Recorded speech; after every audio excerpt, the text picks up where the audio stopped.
This is Off the Ice, the Nanaimo Clippers hockey show on 106.9 The Wolf. With the latest news on the Clippers and the BCHL, here's Dan Marshall. It is Off the Ice, the Clippers hockey show, as we talk about the road trip that was for the Nanaimo Clippers to wrap up the month of January. Also looking ahead to a big game against Penticton. Clippers back at home on Friday nights, and the Vs and the Clippers, always a good matchup, and a massive 4-point divisional game in Port Alberni on Saturday nights. You're going to hear from the Clipper goalies momentarily. Let's bring in the head coach and general manager of the Clippers, Mike Vandekamp, right off the top. Coach, not much time to recover, and people don't always know that there's a personal side to the coach. I think people just assume that the coach is always the coach. But you're a family man who I think had some hockey practice duties right after coming back from a late road trip. So personally, an interesting 3 days and then no rest for the weary, I suppose, either. Well, I don't want to sound like a whiner, but you were part of the conversation around the card table last night when I threw out the complaint why I was so rattled and didn't play cards very well last night, because I said, man, I got to get up at 4:30 in the morning when we get back in.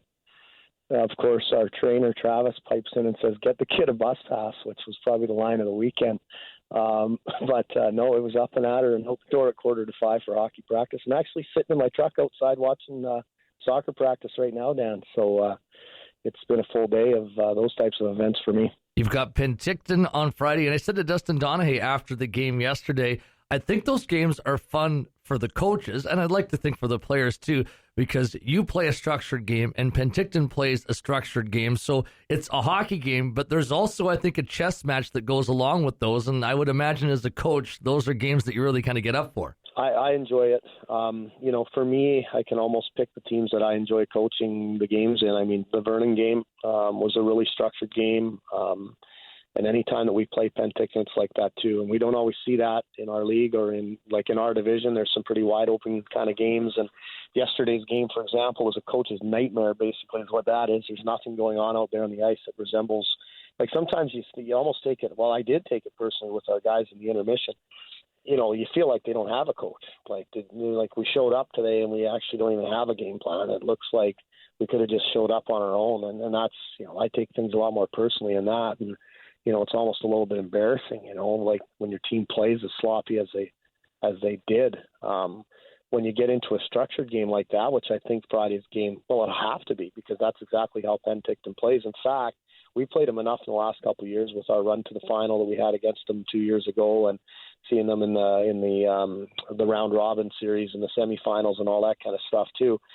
We've gotten to know that team quite well. I know their coach extremely well. We're actually very good friends and enjoy competing against each other. But we play extremely similar styles, and I think that makes for a game where you have to be structured, and you have to, because they're very good at capitalizing on your mistake. They play a strong, structured game, and they just wait for you to make a mistake. And I think that we have to be as equally as smart, but we have to force them into their errors as well and take it to them. They've been losing some hockey games lately too, and just like the rest of us, and have kind of shown that they're just a normal junior A hockey team like the rest of us are, and so they're a beatable club. We know that, and it's a huge game for us, and I would expect, coming off of what happened yesterday, that this will be the best game we've played in a while. Ben Taylor has goals in 2 of his last 3 games, and he's starting to be an offensive contributor for your team. I think the look of a new line that was supposed to have Spencer Houston on it, but your captain's injured, with Ben Taylor, Josh Blanchard, and Jake Harris is starting to take shape.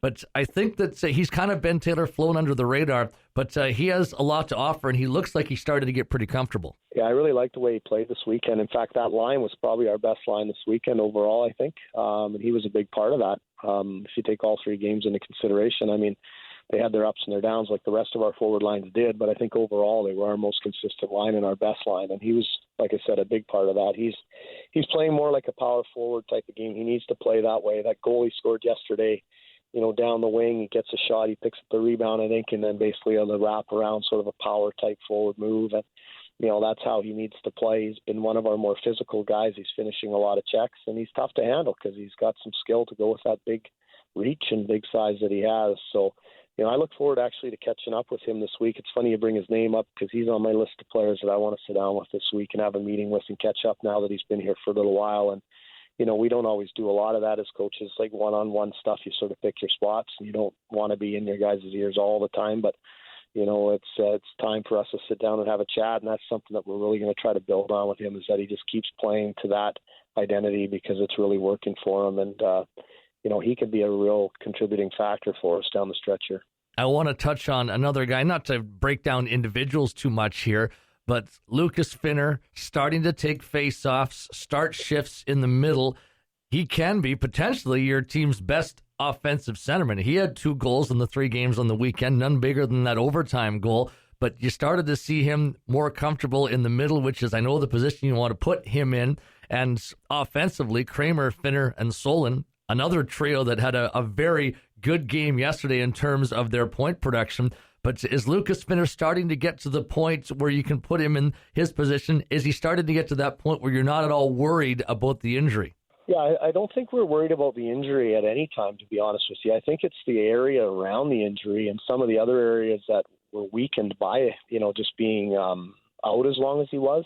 He was immobilized for a long time, and I think the injury's healed, and there's no worry about that. It's just, and there's no point hiding it. He had a broken hand, and it was pretty serious. And so with that, your wrist is weakened and your shoulders had some soreness on all areas of that side of his body. And I think if you rush back too quickly, you can end up with another injury. So you want to be smart about it. And so we've kind of eased him back in. And I think, is he back getting closer to true game shape? Absolutely. And I think that's why you're seeing him go from taking a couple face-offs a game to he took 15 face-offs the other day. He's getting back into playing center, which is where he belongs. And I think you said he probably is our most offensively talented center. I think he is. I don't think there's any denying that he needs to be our most offensively productive center ice. He's a good two-way player too. He's a smart player. He's a tenacious guy. In fact, his emotions are always right on the edge of, going a little bit too far, but that's good. It's the way he plays. He's a fiery, competitive kid, but he's also got a lot of skill. And, I think just every weekend you should see him become a better and better contributor, and hopefully he can get back to where he was right before he got injured. And so I think that's a very similar trend to what you saw from the beginning of the season until the injury was kind of an upward sort of trend. And I think if we can see that again from the time that he just came back a couple of weeks ago, he should be a pretty good player for us by the end of February. I want to wrap up on this topic. I had Spencer Houston on the radio broadcast yesterday, and your captain so well spoken. He has so many good insights on the game. And we were talking about the stretch drive, and I was asking him how he can maybe be a leader and how things get changed in the stretch drive. And you're in it now with 10 games left before the playoffs. And he said to me, it's a different stretch drive for him as you go back through his 4 years. Year 1, you were sort of in that 4th spot, and that's where you're going to be. Years 2 and 3, you were sitting in that number 1 spot, and that's kind of where you were going to be. Now you're sitting in 4th spot, but you could very easily be 3rd, and you do have to make sure you get your points to maintain 4th spot. So Spencer said, it's a different kind of stretch drive, and I'm wondering for you as a coach, what kind of message you might put in for a stretch drive. It's been a while since there's been this real standings push with 10 games left in a season where every point is absolutely critical. So even your most experienced guy hasn't quite gone through a stretch drive like this one. Well, and I've probably I have, but not as often as the alternatives. I've been blessed to be in, the top half of the division a lot of times, and being in first place many years too. And, you're at this time of the year when you're in first place, like we were the last couple seasons, for example, I think you're readying yourself for the playoffs. You're obviously trying to keep getting, worrying about the process of just making your game better and talking about playoff habits and just trying to, sort of get your game rounded out and get your team hopefully peaking at the right time. And I've been in situations where at this time of the year we've already clinched first place before, so that I think I have more familiarity with that. This time around, we got to worry about that, but at the same time, we need to just win games. We need to get games into overtime, get points, just grind out as many points as we can. So I think we've had to ramp everything up a little bit faster and yet not lose sight of the little details that are going to get you where you want to get to. And you can go into a game and say, we're desperate and we need to get points or whatever. Well, I mean, that's a no-brainer. I mean, anybody can see that, but how are we going to accomplish that? how are we going to make sure that our details continue to get better every game, and that we're still focused on all the right things and not getting too caught up in the pressures, I guess, that come with the fact that the standings really matter. So it makes for an exciting time of year for us, for sure. And it's almost like being in the playoffs a month earlier than you're used to being in them, I guess. And, are we really ready as a team for this? Probably not, right? I mean, that's why we're in the position we're in. I mean, we're a growing team that's learning week by week. And that's what I said to the guys when we got home last night, even though it was kind of late. It'd been a long trip and everything. And I'm not sure if you were even on the bus still, but we got up and talked to the guys at the back. That, this whole weekend was an amazing learning experience for our team. We had literally everything from great hockey to not very good hockey to high emotions from success to, the devastating emotions of losing a tight game and burning, every kind of emotion that you could have in one weekend, we had it. So let's continue to learn and just continue to grow and get better. And really that's all that we can do. And hopefully in the meantime, we get enough points here to get ourselves to the playoffs, because I think that the adversity that we've faced all year long, to be honest with you, is going to make us a pretty good playoff team if we get a chance to participate in the playoffs. Mike Vandekamp joining us here on Off the Ice. When we come back, I'm a ball hockey goalie, so I love getting the real goalies on to pick their brain, try and make my game better too. Evan DeBrouwer and Austin Roden will join me next on Off the Ice. Back live on Off the Ice, the Clippers hockey show. I've got the goalies here, Evan DeBrouwer and Austin Roden. And right off the very top of this segment, it's also I'm calling it the Evan DeBirthday today for Evan DeBrouwer. I didn't want to bring a whole cake because that's an awful lot. And I was going to bring some ice cream, but it would have melted on the way here. So I've got you a donut, a birthday donut. Oh, perfect. Austin, pass that down to Evan. Look at that. What kind? Oh, Boston cream. Birthday Boston cream. Perfect. I thought you might like that, and if you don't, you can always share it. But happy birthday. Thank you. Thank First you very of all, much. how are you celebrating the 20th birthday here? Just a day off, which is nice. Just get to relax. Any phone calls from around Canada, from back home, that's kind of made you feel good on the off day today? Yeah, I've had a lot of phone calls from back home, which is really nice. Ups and downs of a BC Hockey League season, and you can say ups and downs on the road this past weekend. When you look at 3 games, different results, what did you think about the weekend overall from the goalie's perspective and the team perspective too? Well, from a team perspective, obviously we didn't get as many points as we wanted. We came into the weekend looking for 6 points. We got 2. Goalie perspective, thought I had an all right weekend. Obviously, the Sunday game was a tough one. It was kind of a goalie's nightmare with the rink and just a completely different game than the Friday, Saturday game. But I thought that I actually had a pretty good weekend. I mean, obviously, like I said, Sunday didn't go as well as planned, but that's the way it goes sometimes. Let's backtrack a bit. Friday in Salmon Arm, team gets off to a good start. But I thought the great thing about that game as a group was when you guys got the 3-3 goal scored against you, the team didn't sag. I think we've seen that at times when a goal against happens, the team maybe sags a bit. But you guys really stiffened up well, stuck with it, got the bonus of a power play in OT. I don't know if that kind of resolve was there a month ago or 2 months ago, but it seemed to really be there on Friday night. Yeah, I completely agree with you. I thought that, throughout the game, even when they scored 3-2, and then they made it 3-3, I didn't think that there was any point where the team thought that this is not going to go as planned. Even after they tied the game, it was like, okay, well, we're just going to win in overtime. Like, it was not, it was a completely different look from our team, like you said, from like a month ago where we might have fallen apart, so to speak. So it was good. It was good to see. In Vernon on Saturday, that was a fun hockey game. You guys had some great chances. They had some great chances. It's scoreless after 1, and as the game's getting to about the halfway point in the second, I felt it. You know what? The first goal might just be a huge goal in this game. Mike Vandekamp talked about it with me after the game. When you're in the heat of the battle, do you get those same types of feelings that, you know what, you're looking up the score clock at 0-0, that, you know what, I can't give up the first one here because the way this is going, it might be the only one. Do you get that same feeling when you're in the heat of battle? Absolutely. Yeah, it was, I definitely thought, especially going into the third, the first goal is going to be the big one, and they got it pretty early in the third, which was pretty disappointing, and then they got a couple more goals from there off of, a lucky bounce, and then just a breakdown. But yeah, the first goal was definitely a huge one in that game, so was pretty disappointing that we didn't get it, but that's the way it goes sometimes. Doesn't happen very often that I think, you know what, maybe the other goalie stole a game from you, but when you were looking down the ice at what Darian Hansen was doing, was that a game where you have to kind of give their goalie a lot of credit? Yeah, he played really well. I mean, we threw everything we had at him. Probably could have gotten a few more bounces our way, which would have helped. I thought, he got some lucky bounces, but at the same time, you make your own luck. So I thought he played really well, and he was deserving of the shutout. I mentioned it from the player's perspective, how much wider the ice surface is when you go to Surrey. It's an Olympic-size sheet, and some guys have never really played on one in a highly competitive game. But as a goaltender, how much does the game change? You go out on that sheet, and your angles are all different, and the way that they're coming at you with more speed and space is all different. How does that affect you?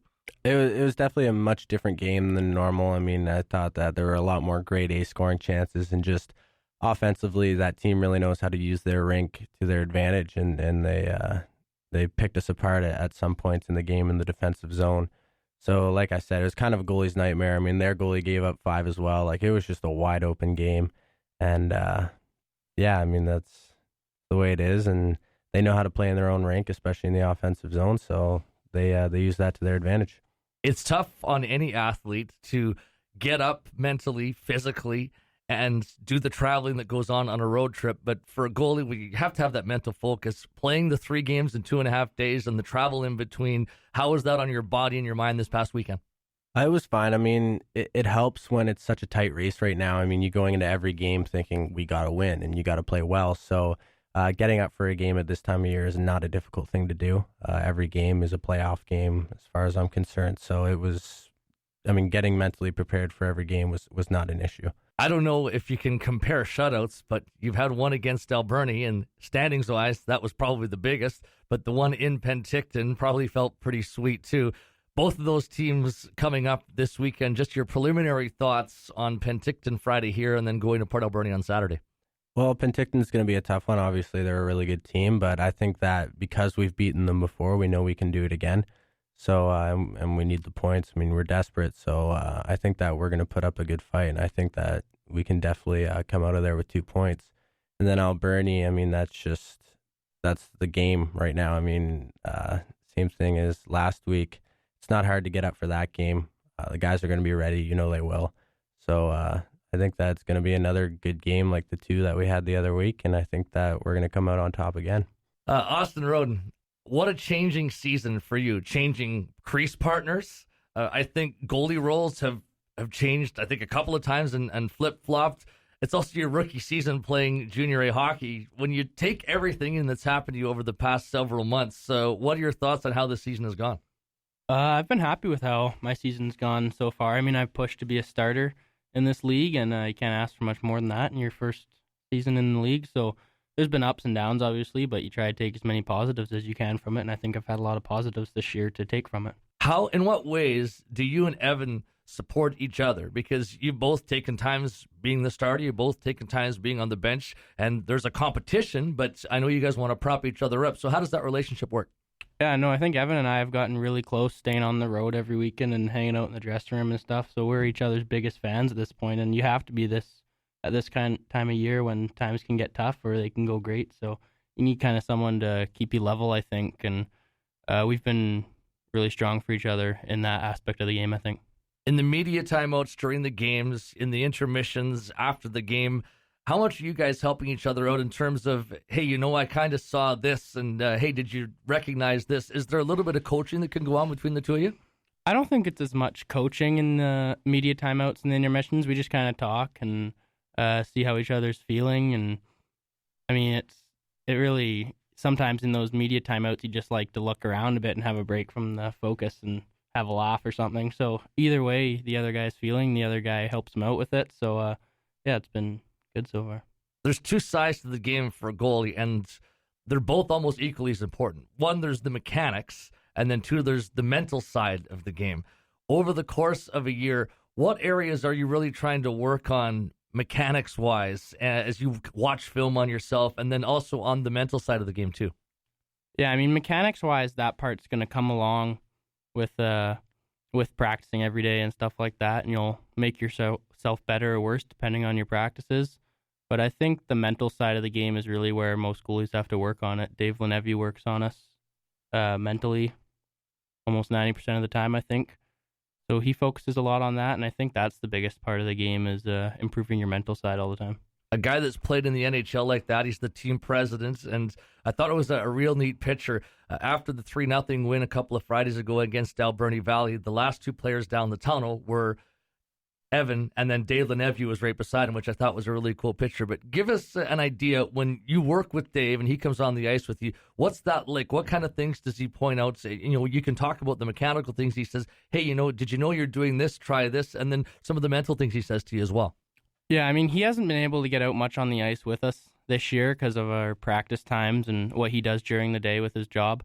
But when he gets out there, he works on whatever we see on video. If we ever need him to do a video session with us, we text him and he gets that arranged as fast as he can. So I think when we're going to work on mechanics on ice, it's usually what we see off the video and what he thinks we need to work on. When you're the guy, and right now that's been the role, who's coming off the bench, so to speak, or taking on the backup role, does that change your game day preparation at all, where that, hey, you know what, I might get called in mid-game today, I might have to make an unexpected start here or there? When you're the guy that's rolling and playing every night, is there that different mindset to when you're the guy that's in that backup role?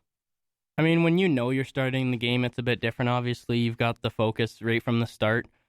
But when you're not playing, it can kind of be the same thing. I mean, you're still ready to play, but you're not starting because you can't really change too much game in, game out. You can't try to control what's out of your hands.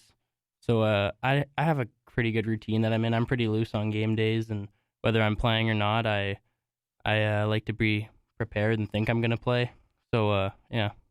I remember many, many years ago, I was broadcasting in Penticton, and I was trying to get the captain of the team to talk to me about some of the stats with the team and the standings, and he looked at me with a serious face, and he kind of got mad at me, and he said, stats are for the radio guy. And I think there's a lot of guys on this team that don't follow the stats closely or even the standings. Are you a guy that does look at the standings and are very aware where Cowichan is, where Alberni Valley is, or are you a guy that just kind of plays the games and takes the next games on the schedule as they come? Yeah, during the season, I don't really look at the stats a whole lot. I mean, right now at this kind of year, everyone's looking at the stats. You know who you're chasing and who's chasing you. Aside from that, I don't really know much about what's going on in the league stats-wise. You've got a big game against Penticton, a big game against Alberni Valley. As you get to work, what are some of the things that you want to, as a group, work on this week to get ready for 4 points that you so desperately need? I think against Penticton, it's really the structured game that's going to win that one because they play so structured, and so do we when we play our best. And so Penticton will be the structure, obviously. And then Alberni, I think it's just who wants it more to compete because we have close games with them almost every time we play them. But, I mean, everyone will be up for that game, like Evan said, so I don't think it'll be a problem getting the intensity. You can tell I shop at the same place. I have a $10 Tim Hortons card for the winner of this game. So, Evan, you could buy a lot more Boston Creams than the one I already gave you for your birthday. And, Austin, no going easy on this guy because it's his birthday. No going easy on this guy. Canadian trivia. Remember, I'm going to call on the first guy to ring the bell, and you have to speak directly into the side of the microphone or it's not going to pick up your answer. Austin Roden versus Evan DeBrouwer. Goalie on goalie, Canadian trivia. As soon as you know the answer, chime in right away, and then I'll call on you. What animal is on the back of a Canadian nickel? Evan DeBrouwer. Beaver. Beaver is correct. 1-0 DeBrouwer. I'm going to give you some leeway. The leeway that I'm going to give is $5 million. I'm going to give you a leeway of $5 million. What is the population of Canada? Evan DeBrouwer. 33 million. That is correct. 35 as of 2013. So I said within 5. You've got it. You're up 2-0. There are 3 territories in Canada. Name all 3. Evan DeBrouwer. Boy, you're quick. Northwest, Yukon, and Nunavut. That is correct. 3-0 Evan DeBrouwer. The birthday gift from Austin, just letting Evan roll at Canadian trivia. I think slight advantage to Evan here, but Austin, there's no way you don't know this. So it's all about who's got the quicker blocker hand here for this one. Please help. I like it. What is the capital city of Canada? It's DeBrouwer again. Ottawa. Ottawa is correct. It's 4-0. This one is pretty timely because I got Evan his birthday donut, his Evan to birthday as I'm calling it, his birthday donut from this location, and the prize is a $10 coupon to this location. Within 5,000, that's your leeway. How many Tim Hortons in Canada? Evan's given up. Go for it. You can guess. That doesn't work. I'm gonna say 7,000. 7,000. Oh, you're way too high. I can't give it to you. It's 4,500. I said I'd go within 500. There are 4,492 Tim Hortons locations in Canada as of December 8th. 4,492 as of last month. Still, DeBrouwer pitching a shutout. Let's hope that's the theme. Name every Canadian NHL team. Austin Roden. Vancouver Canucks, Edmonton Oilers, Calgary Flames, Winnipeg Jets, Ottawa Senators, Toronto Maple Leafs. I know it. Who am I missing? Nanaimo Clippers. Evan for the steal. Do I just have to name the one, or Just name the one, yeah. I think you forgot Montreal Canadiens. Montreal Canadiens, you forgot. That's your favorite team?